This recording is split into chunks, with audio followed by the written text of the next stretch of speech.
Hey everyone, Sam here, otherwise known as FPL Pricey, and in today's video, I will be running through my team selection ahead of Game Week 19. Right then, so plenty to discuss ahead of Game Week 19, and of course we've got a really tight turnaround to the Tuesday deadline, so not much time to make all of our decisions. With that in mind, I'm going to try and make this one a little bit more concise than usual, but hopefully still value-packed. And if you did enjoy today's video, I'd really appreciate it if you could leave a like, and if you're new around here, do consider subscribing. Let's start off with my goalkeeper and my defence. In goal, I'm not going to overthink this one. Kelleher at home to Spurs. It's a decent home fixture. It's not as good as it can be, but of course, Spurs haven't been a potent attacking side for a little while now. I back Kelleher to get a few saves, and hopefully a clean sheet in that one would be quite nice as well. Dubravka on my bench with a slightly more difficult fixture against Newcastle. And of course, Burnley aren't quite as good a defence as Brentford, so I'm not going to overthink this one. It is quite nice to have the bench cover just in case, though. Into my defence, this is probably the section I'll spend the longest on because it's the position in my side where I've got the most injury doubts and the most question marks. And of course, a lot of you out there will probably be feeling the same way. Starting off with my three that are currently starting this week, O'Reilly and Lacroix are fine. O'Reilly I'm a little bit nervous about because he's been playing a lot of minutes recently. And although there's a decent turnaround between game week 18 and 19, between 19 and 20, I think it's just a 2-day turnaround. So could this be one where maybe he gets earmarked for a benching? Possibly. With that in mind, we'll have some transfer plans later on that might secure me and maybe give me a bit more insurance against a random benching like O'Reilly getting benched against Sunderland. But I think that might just be being paranoid. He's been getting good minutes and it's a decent away fixture against Sunderland. Although he has been a bit frustrating to own recently, not been getting the attacking returns that I was hoping for. But still, not a bad hold this week given the other issues in my lineup. I think if I had no problems, he might be a player I'd be looking at moving on pretty soon. And I might still look at doing so in the next few weeks. This week, though, I think I've got enough other problems to deal with. Lacroix, also a player that has been very frustrating recently. Got 3 points last night against Spurs, but yellow card, missed a big chance. Again, a frustrating performance, and Palace have dropped off a little bit. And again, a bit like O'Reilly, if I didn't have any other issues, he'd be a player that maybe I'm looking at moving on. But given all of the other problems, he probably stays because I know at the very least he should start the game. And it's a decent home fixture against Fulham. Now we move into the problem areas in my defence. Timber is still flagged and he is a doubt going into game week 19. Now, if I had to guess, I would say that he's probably going to be okay. So it looked like game week 18 was more of an enforced rest to keep him fit and ready for the upcoming fixtures. They have some really important games, Aston Villa being one of them. So it will be really important that he is fit for this game. Maybe game week 18 was just to take him out of the firing line. Apparently he landed quite awkwardly in training earlier in the week, and that meant that he was of doubt for Brighton. I think if it was a really important game and they didn't have the tight turnaround to Villa, they might have forced him or risked him to start against Brighton. But as it is, they didn't risk him. And I'm crossing my fingers that he is all right for Aston Villa at home. If he's not, I do still have a bit of bench cover, and I don't mind Anderson coming off my bench away against Crystal Palace. Palace have been struggling in front of goal a little bit. They looked a little bit leggy against Spurs as well. So Anderson isn't a bad player to be coming in if Timber didn't quite make this one. But of course, he's not the only player in my lineup that could be at risk of rotation this week. And I only have one bench player that's even playing right now, aside from the goalkeepers, of course. So Anderson leaves me just a little bit light. He might end up playing for me. If that's the case, then I'm looking at Rodon. Now, sadly, he is flagged going into game week 19. I think he's going to be a major doubt, not just for this week, but also moving forwards with this busy fixture crunch during the Christmas period. I don't think he's going to be okay for any of those fixtures now. And he might only be back by game week 22 after we've got the FA Cup out of the way in between game weeks 21 and game week 22. So I don't think I'm going to be able to rely on him, which leaves me very light on my bench. And although this week I might be okay, I might just have Anderson off my bench if something happens, I'm still feeling like I'm not covered enough there. And obviously Mark Gu as a non-starting striker is not helping me out there either at the moment. So I'm tempted to maybe make a couple of moves defensively, or at least one to just give me a little bit more cover this week.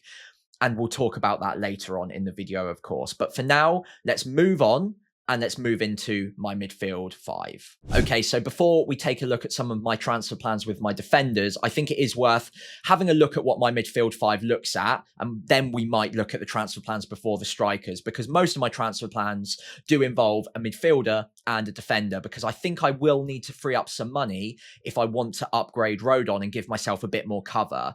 Optionally, I could be looking at Timber down if I think he's out, or O'Reilly up or across again if I wanted to maneuver there. But it doesn't give me any more defensive cover, and it doesn't give me that extra player on the bench in case of emergency. So I think I'm likely to maybe remove funds from my midfield somewhere this week just to give myself a little bit more cover.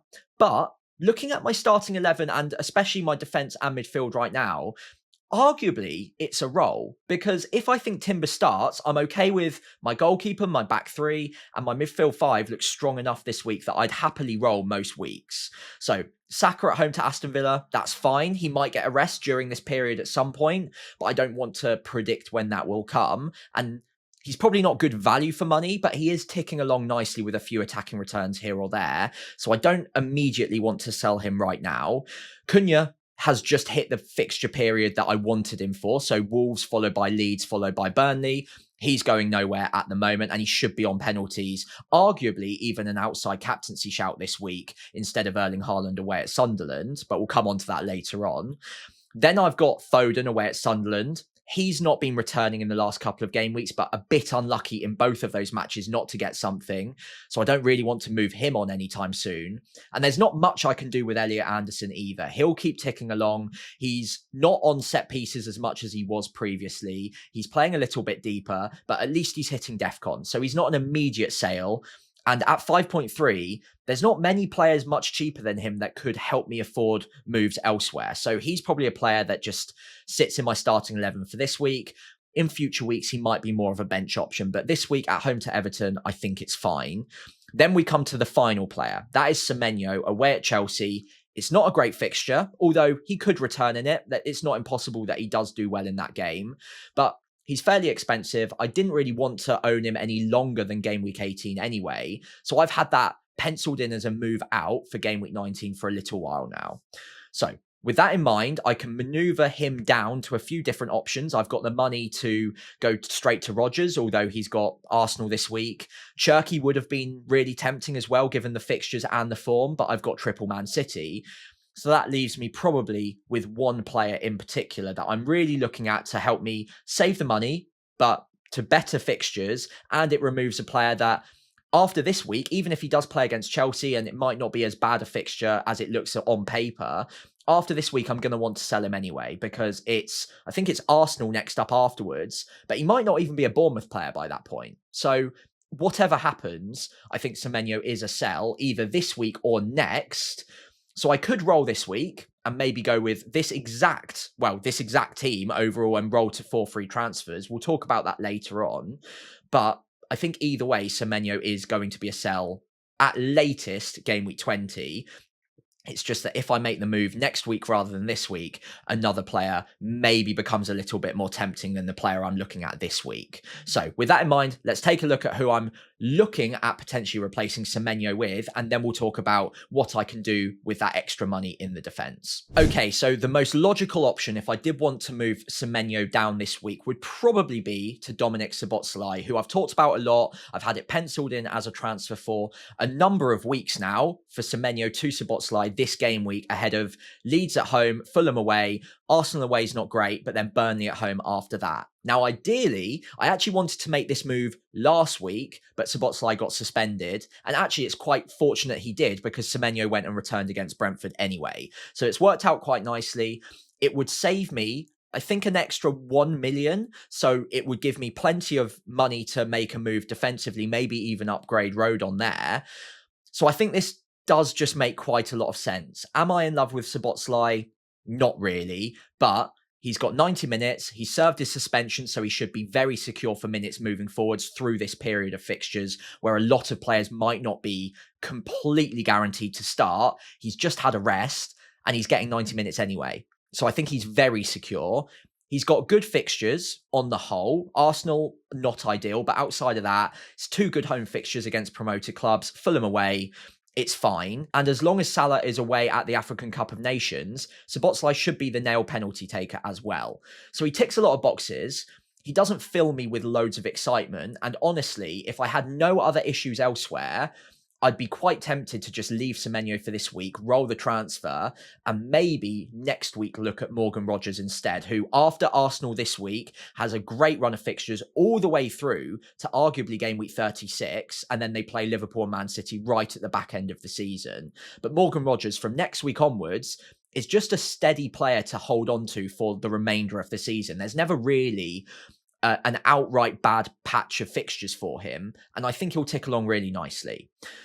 So I'm tempted to roll because this week, like I said, if I think Timber's fine and I don't really foresee any other problems in my starting 11, I can probably just roll the transfer. Semenyo away at Chelsea's not ideal, but it's okay. And rather than go for Szoboszlai this week, I can just forgo Szoboszlai altogether, a player I'm not massively in love with anyway, and then just go for Morgan Rogers next week. But given now I've got a really thin bench with the Rodon injury and Timber is a doubt, and who knows what could happen to the rest of my starting 11, with midweek fixtures, you can never feel completely secure on any player's minutes. So I would like a bit more bench cover, and this gives me the money to upgrade Rodon.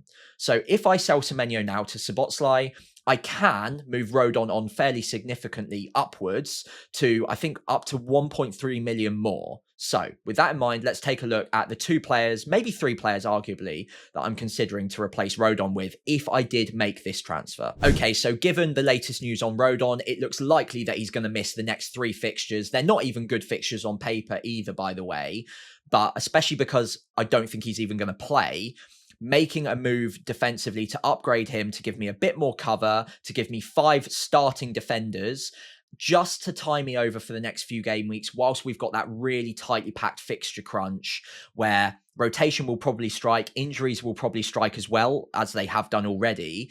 Having that little bit more cover on the bench does seem like a wise idea. It also provides me an opportunity to upgrade Rodon pretty significantly to one of a few defenders that I actually really want anyway in my team for the next few weeks. Option number 1, if I do make the Szoboszlai move with 1.3 million in the bank, I can easily get to Michael Keane. I would prefer Tarkowski because I think he's a better longer term hold, and Michael Keane is going to become a problem at some point in the next few game weeks with Branthwaite coming back from injury. But given how well Everton have defended and how well Keane has been playing, I'm not sure that Branthwaite's going to be rushed back in. And I think at least for the next 3 game weeks, and those are 3 good fixtures, Nottingham Forest away, Brentford at home, Wolves at home. I back Everton to keep a couple of clean sheets in that, like maybe 1 at least. So I quite like him. He's got plenty of attacking threat. For the next 3 fixtures, I think the upside is there for Michael Keane. And the Everton defence is getting more and more well-owned, especially given the fixtures. He's got DEFCON.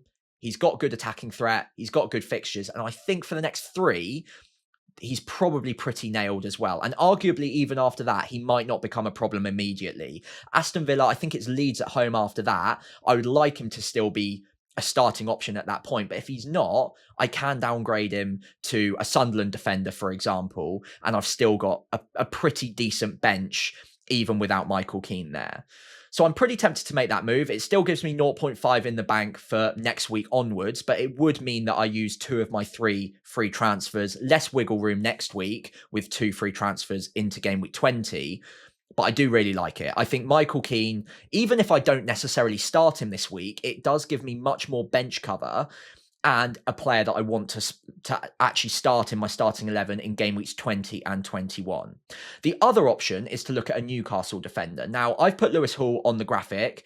I think I'd maybe marginally prefer him over Chow, but you could easily just save the money on Chow. He's a bit better on DEFCON, probably a little bit more nailed as well, because Hall has just come back from a pretty long injury layoff, but the fixtures are there. So if you want to attack the upside, Lewis Hall, with Burnley away from home, followed by Palace, Leeds and Wolves, that's a great run of fixtures.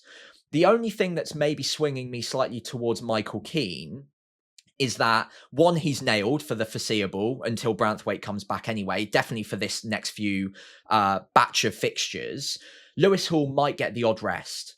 So given that I can't guarantee he's going to start all of the games and he's a bit more expensive, it doesn't give me much wiggle room for future transfers. Lewis Hall might just be a risk that I'm not fully convinced of, which would leave me with Chiao as the other option. He's, I think, 4.9 million, so about the same amount of free money after making the moves as Michael Keane would be.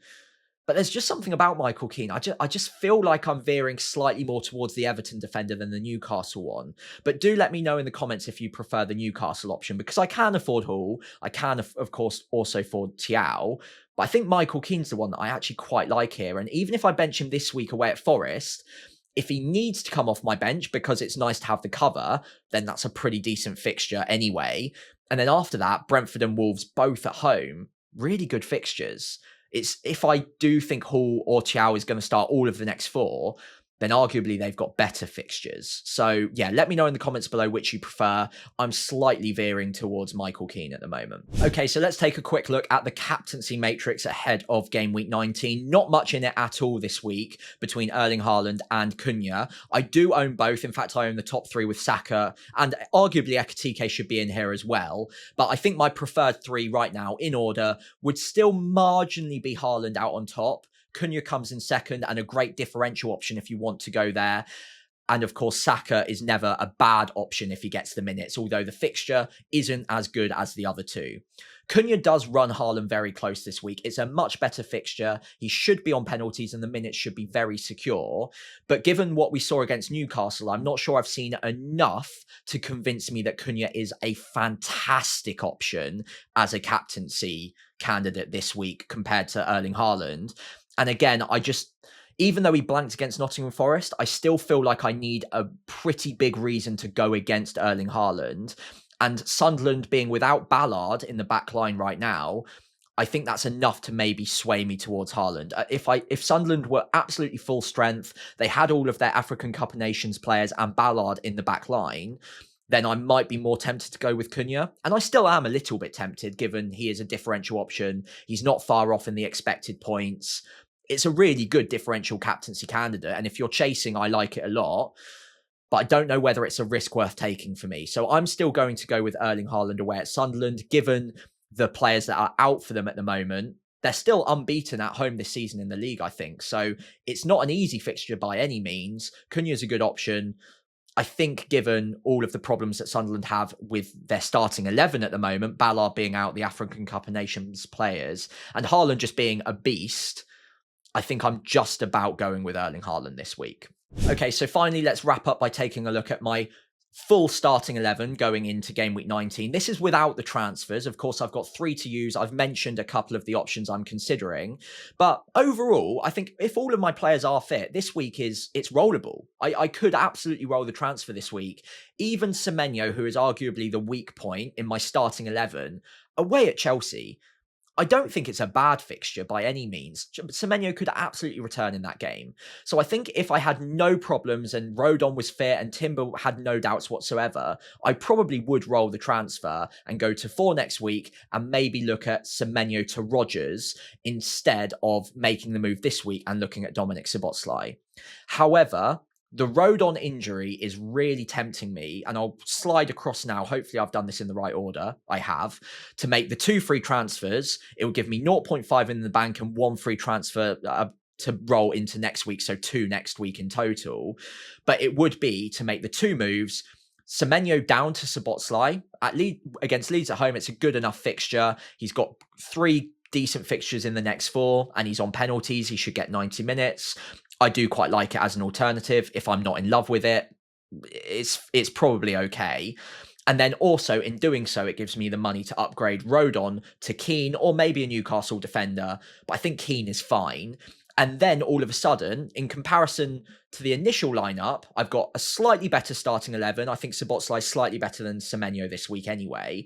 And then also, if you look at my bench, all of a sudden, I've got 2 decent starting defenders on there. Keane probably moves slightly ahead of Anderson. And although I'm not starting him, if any of my players don't play, I'm more than happy having Keane off my bench against Nottingham Forest. And then also Anderson coming off my bench against Crystal Palace is also absolutely fine. So if injury strike or rotation strikes, I've got a bit more cover. And then moving forward into next game week, I've also got Keane at home to Brentford and Wolves in the next two, and he will become a starting defender for me at that point. And also it probably gets ahead of a few price rises as well.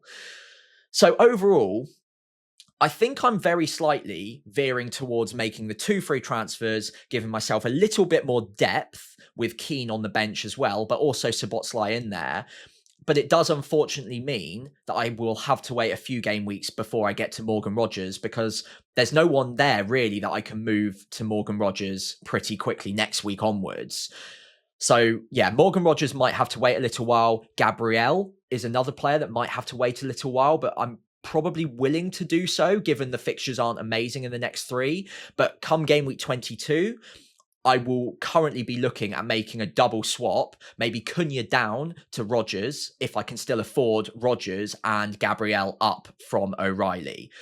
So I think right now my plan is to make the 2 free transfers and then roll for the next couple of game weeks, but it's still nice to have a couple of free transfers going into game week 20, just in case something else goes wrong, because I'm sure something will. We say it every week, and then of course there's an injury, there's a suspension. I've got Anderson on 4 yellow cards, for instance. So, you know, things can happen. But overall, I'm pretty happy with my starting 11. Ekatike with Haaland up top.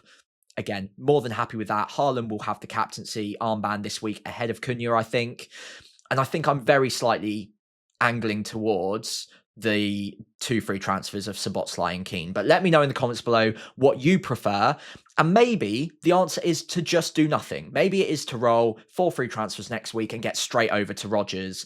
But this week, I've got less cover. And next week, also, if I went to Rogers, I would have less bench cover because I don't think Rodon's coming back anytime soon. So it's still an issue I will need to sort next game week, if not the game week after that as well. So yeah, that's why I'm slightly preferring the 2 free transfers. But this week, on paper, it could be a roll. I don't mind it. I just think that this probably sets me up better in the longer or medium term, I suppose, during this busy fixture period. Anyway, hopefully you enjoyed today's video. Sorry if it got a little bit rambly towards the end there. And if you did enjoy it, I'd really appreciate if you could leave a like, hit subscribe, and I'll see you ahead of Game Week 20.